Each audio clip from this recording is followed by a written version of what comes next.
Shalom kepada semua jemaat yang dikasihi Tuhan kita Yesus Kristus. Kita bersyukur bahwa Tuhan kita itu baik. Tuhan sudah memimpin kehidupan kita 1 minggu yang lalu, sehingga hari ini kita masih boleh hidup seperti mana kita ada hari ini. Itu semua karena kemurahan Tuhan. Marilah kita menghargai berkat kemurahan Tuhan yang Dia berikan dengan menjalani kehidupan kita seperti yang Dia kehendaki. Marilah saudara, kita memberikan tumpuan yang terbaik saat kita mendengar firman ini, agar kita sungguh-sungguh dapat mengerti apakah arti kehidupan kita. Mari saudara, kita berdoa terlebih dahulu sebelum kita mendengar firman-Nya. Bapa kami yang di sorga, kami mengucap syukur berterima kasih untuk kebaikan Tuhan. Hari ini kami masih boleh mendengar firman-Mu, kami masih boleh belajar firman-Mu yang menjadi makanan rohani kami untuk kami semakin mengenal Tuhan, untuk kami semakin mengenal apa arti kehidupan kami, agar kami dapat memuliakan Tuhan di dalam kami menjalani kehidupan kami sehari-hari. Pimpinlah kami ketika kami mendengar firman-Mu, supaya kami mengerti apa yang Tuhan mau kami belajar hari ini. Dan bagi hamba-Mu yang berbicara, pakailah sesuai dengan kehendak-Mu. Tuhan, kami siap mendengar firman-Mu, berbicaralah di tengah kami. Dalam nama Yesus Kristus kami sudah berdoa. Amin. Saudara dan saudari yang dikasihi Tuhan, tema khotbah kita hari ini adalah 3 hal mengenai arti hidup, yang didasari daripada teks Filipi pasal yang pertama ayat yang ke-20 hingga 26. Mari kita perhatikan pembacaan ini. Sebab yang sangat kurindukan dan kuharapkan ialah bahwa aku dalam segala hal tidak akan beroleh malu, melainkan seperti sedia kala, demikian pun sekarang Kristus yang nyata dimuliakan di dalam tubuhku, baik oleh tubuhku maupun oleh matiku. Kerana bagiku hidup adalah Kristus dan mati adalah keuntungan. Tetapi jika aku harus hidup di dunia ini, itu berarti bagiku bekerja memberi buah. Jadi mana yang harus kupilih? Aku tidak tahu. Aku didesak dari 2 pihak. Aku ingin pergi dan diam bersama-sama dengan Kristus. Itu memang jauh lebih baik, tetapi lebih perlu untuk tinggal di dunia ini karena kamu. Dan dalam keyakinan ini, tahulah aku akan tinggal dan akan bersama-sama lagi dengan kamu sekalian, supaya kamu makin maju dan bersukacitalah dalam iman, sehingga kemenanganmu dalam Kristus Yesus makin bertambah karena aku, apabila aku kembali kepada kamu. Saudara, di sini Paulus mengajarkan konsep yang sering kita dengar, bagaimana hidup adalah Kristus dan mati adalah keuntungan. Ada banyak pendapat orang tentang apa maksud atau arti hidup. Ada yang mengatakan bahwa hidup itu seperti menyusun blok kayu. Jika salah susun, maka semuanya akan roboh. Ada pula yang mengatakan hidup ini seperti tarian, di mana kita hanya perlu mengikuti iramanya. Ada juga yang mengatakan hidup itu seperti roda, sebentar di atas, sebentar lagi ia berada di bawah. Jadi persoalannya, hidup itu adalah apa sebenarnya? Nah, saudara, di sini Paulus menjelaskan bahwa ada 3 hal mengenai arti hidup. Yang pertama, hidup adalah sebuah ujian. Kata ujian dan pencobaan memiliki arti yang berdekatan. Ujian dari Tuhan dan pencobaan dari si jahat. Tapi seringkali keduanya berlangsung bersamaan. Nah, Adam dan Hawa gagal ketika diuji di Taman Eden. Namun, Alkitab juga memberikan banyak contoh tokoh-tokoh Alkitab yang berhasil lulus ujian yang dihadapi. Contohnya Yusuf dengan istri Potifar, kemudian Abraham saat mempersembahkan Ishak di atas Gunung Moria. Jadi karakter ini dibentuk melalui setiap ujian yang dilewati. Tuhan secara berkesinambungan melihat responmu terhadap orang, masalah, atau terhadap keberhasilan, konflik, penyakit, kekecewaan, dan juga bahkan cuaca. Kamu akan diuji dengan banyak perubahan atau janji yang tertunda, masalah-masalah yang mustahil, doa yang tidak terjawab, kritik yang tidak layak kamu terima, dan bahkan tragedi atau peristiwa yang tidak masuk akal. Tuhan menguji imanmu melalui masalah, menguji pengharapanmu dengan bagaimana kamu menangani harta milikmu, dan menguji kasihmu melalui orang lain. Saudara, sebuah ujian yang sangat penting adalah bagaimana kamu bertindak ketika kamu tidak merasakan kehadiran Tuhan dalam hidupmu. Kadang-kadang Tuhan dengan sengaja mundur dan kita tidak merasakan kedekatannya. Raja Hizkia telah menikmati suatu persekutuan yang akrab dengan Tuhan. Tapi pada suatu titik kritis dalam hidupnya, Tuhan meninggalkannya sendiri untuk menguji karakternya, mengungkapkan kelemahannya, dan mempersiapkannya untuk bertanggung jawab kepada hal yang lebih besar. Nah, setiap hari adalah hari yang penting, dan setiap detik adalah sebuah kesempatan bertumbuh untuk memperdalamkan karakter kita, menunjukkan kasih dan kebergantungan kita pada Tuhan. Tuhan menghendaki kita lulus ujian di dalam hidup ini. Sebab itu, Ia tidak pernah mengizinkan ujian yang kita hadapi lebih berat daripada karunia yang Dia berikan kepada kita untuk mengatasinya.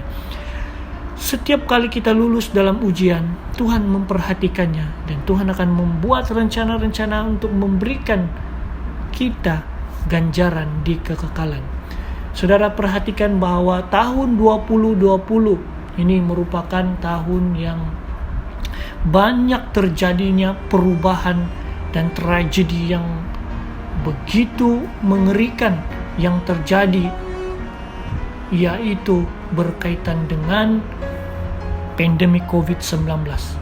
Saudara, di dalam keadaan seperti ini, Tuhan sedang menguji karakter kita. Tuhan sedang menguji bagaimanakah sikap kita ketika kita berhadapan dengan sesuatu masalah di dalam kehidupan kita. Pandemi COVID-19 bukanlah hal yang kita mimpikan, bukanlah hal yang kita harapkan, tetapi ia berlaku dengan tiba-tiba tanpa kita jangka. Tetapi saudara, bagaimanakah kita meresponi, dan apakah yang kita belajar melalui ujian dan tantangan yang kita hadapi di dalam masa-masa pandemik ini? Apakah dalam keadaan seperti ini, di mana gereja masih belum buka, apakah kita tetap setia beribadah? Apakah kita makin bersandar pada Tuhan? Apakah kita masih setia berdoa? Saudara, kualiti iman kita teruji saat dalam keadaan yang sulit dan pahit. Yaitu apakah kita tetap masih menyembah Allah? Saudara, kita tidak akan berhenti diuji oleh Tuhan sampailah kita bertemu muka dengannya. Dan kita perlu menghadapi ujian dengan berani untuk meneguhkan iman kita, saudara. Jadi jangan menjadi lemah dalam proses ujian, tetapi kuatkanlah hatimu dan bertabahlah. Ujian itu berguna untuk hidup kita, supaya iman kita menjadi upgrade. Kita ini, saudara, adalah kepunyaan Allah. Jadi kita ini harus terus diuji, terus menerus. Sebab itu jangan heran jika tiba-tiba Anda menghadapi suatu ujian. Tetapi justru disitulah kesempatanmu untuk membuktikan kesetiaanmu, kebergantunganmu, dan kepercayaanmu kepada Allah. Saudara, sehelai kain itu harus digunting walaupun cantik. Karena jika tidak dipotong, maka dia tetap kain. Tetapi setelah dia dipotong, lalu dijahit, maka dia menjadi pakaian yang sesuai pada tubuhmu dan menyatakan kualiti kain tersebut. Nah, saudara, hal yang kedua, hidup itu adalah sebuah kepercayaan. Hidup di bumi adalah sebuah kepercayaan atau amanat. Kita tidak pernah benar-benar memiliki apapun selama masa tinggal kita yang singkat di bumi ini. Tuhan hanya meminjamkan bumi kepada kita selama kita di sini. Segala yang kita nikmati itu harus diperlakukan sebagai sebuah amanat yang Tuhan tempatkan di tangan kita. Baik itu kesehatan, kekuatan, dan hubungan dengan sesama merupakan kepercayaan yang Tuhan percayakan kepada kita. Karena di dunia dan segala isi di dalamnya adalah berasal daripada Dia dan dipercayakan kepada kita. Jadi semua yang kita miliki adalah kepercayaan dan bukan sungguh-sungguh kita miliki sendiri. Kita tidak pernah memegang segala hal yang kita miliki sekarang untuk selama-lamanya. Itu hanyalah kepercayaan. Adam dan Hawa juga dipercayakan menjadi penguasa dari seluruh Taman Eden yang Tuhan ciptakan. Mereka dipercayakan mengelola dan mengurus taman itu. Nah, selain itu saudara, talenta atau bakat yang ada pada kita juga itu adalah suatu kepercayaan yang Tuhan berikan kepada kita.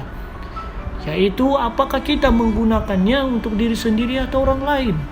Saudara, bakat dan talenta yang Tuhan berikan pada kita itu adalah bukan untuk kita sendiri, tetapi tujuannya untuk memberkati orang lain.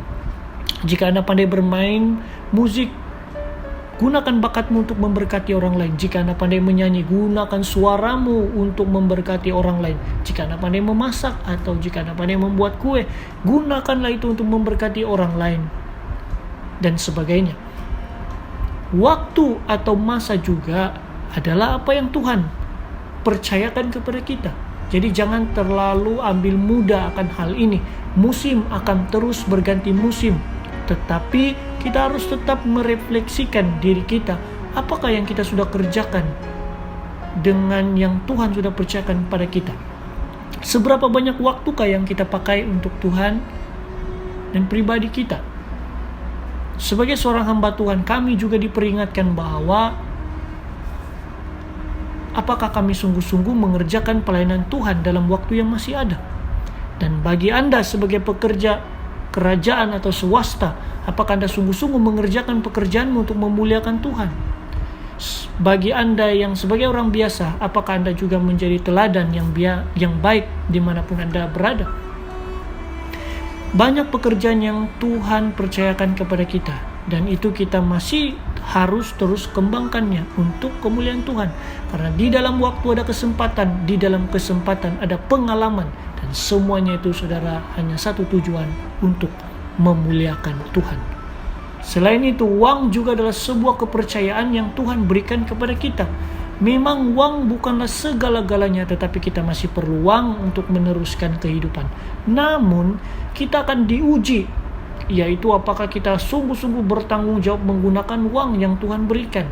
Apakah kita mengembalikan 10% daripada pendapatan yang kita terima.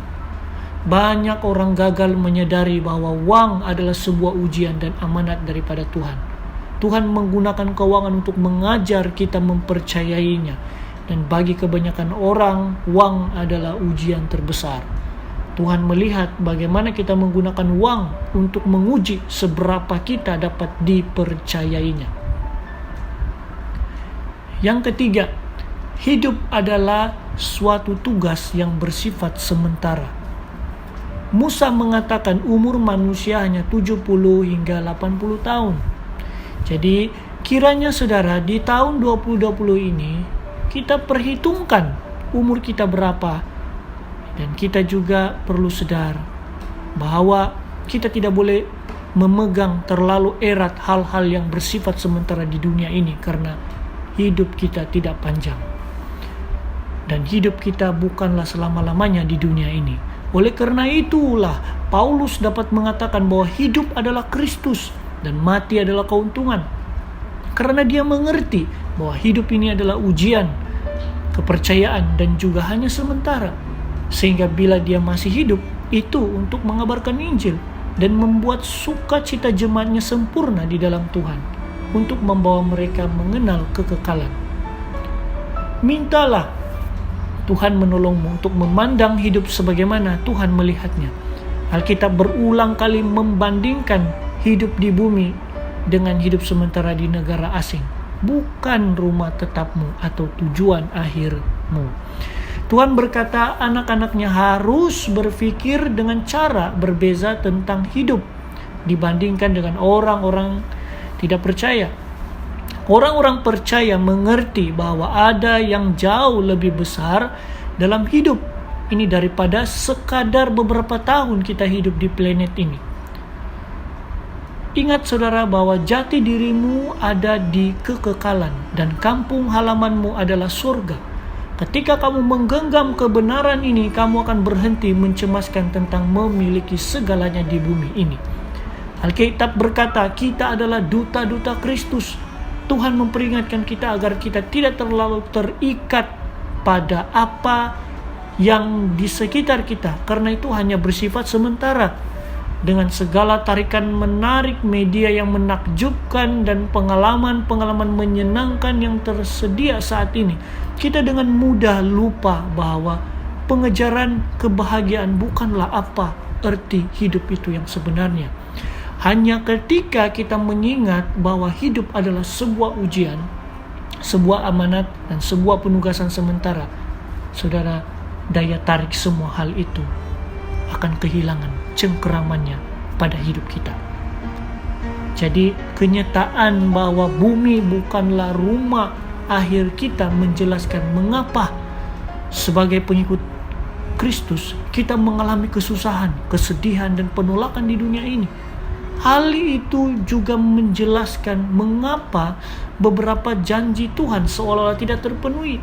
Beberapa doa tampaknya seperti tidak terjawab dan beberapa keadaan seperti tidak adil. Kita tidak sepenuhnya bahagia di sini karena memang tidak seharusnya demikian. Bumi bukanlah rumah akhir kita. Kita diciptakan untuk sesuatu yang jauh lebih baik. Kamu akan memiliki saat-saat bahagia di bumi ini, tetapi tidak sebanding dengan apa yang Tuhan telah rencanakan bagi kita. Jadi beranggapan bahwa tujuan hidup adalah untuk kelimpahan material dan keberhasilan populer seperti yang didefinisikan oleh dunia, itu adalah sebuah kesalahan yang menuju kebinasaan. Hidup berkelimpahan tidak ada hubungannya dengan kelimpahan material, dan kesetiaan kepada Tuhan tidak menjamin keberhasilan dalam kejayaan atau bahkan pelayanan. Jadi jangan pernah memfokuskan pada mahkota-mahkota sementara. Ada ramai orang, bahkan jutaan orang setia telah menjadi syahid, kehilangan segalanya atau mati tanpa apa-apa. Tapi akhir hidup bukanlah akhir segalanya. Di mata Tuhan, pahlawan-pahlawan iman terhebat bukanlah mereka yang mencapai kelimpahan, keberhasilan, dan kuasa dalam hidup ini, tetapi mereka yang memperlakukan hidup ini sebagai penugasan sementara, melayani dengan setia dan berharap pada upah yang dijanjikan di sorga. Waktumu di bumi bukanlah cerita lengkap hidupmu. Kamu harus menunggunya sampai mencapai sorga untuk keseluruhan babnya. Jadi diperlukan iman untuk hidup di bumi ini sebagai perantau. Oleh itu saudara, biarlah kita memakai hidup ini untuk hal-hal yang memperkenankan Tuhan. Dan biarlah kita mengerjakan hal-hal yang sementara di dunia ini untuk hal-hal yang bersifat kekal. Dan kebaikan yang Tuhan kerjakan itu tidak hanya hal yang kita alami, tapi juga bahkan setelah kita mati pun tetap ada kebaikan Tuhan. Karena itulah Paulus mengatakan kematian itu keuntungan yang besar, di mana dia dapat bertemu muka dengan Kristus. Dan keuntungan ini juga sudah dimulai dari kehidupan yang sekarang, karena Kristus yang sudah hidup di dalam kita. Kiranya hidup kita boleh Tuhan pimpin sehingga makin dekat dengan Dia. Tuhan Yesus memberkati. Mari kita berdoa. Bapa kami di sorga, kami mengucap syukur, terima kasih untuk firman-Mu hari ini yang memberikan kami penjelasan apa maksud atau arti kehidupan kami. Bapa, berikanlah kami hikmat, bantulah kami supaya kami boleh memperlakukan hidup kami ini dengan sungguh-sungguh bertanggung jawab, supaya kami memandang bahwa hidup ini adalah sebuah ujian, sebuah amanat, dan sebuah penugasan sementara. Tuhan, pimpinlah hidup kami agar kami semakin dekat dengan-Mu dan kami dapat menjalani kehidupan yang Tuhan kehendaki. Ini doa kami Bapa, dalam nama Yesus Kristus kami sudah berdoa. Amin.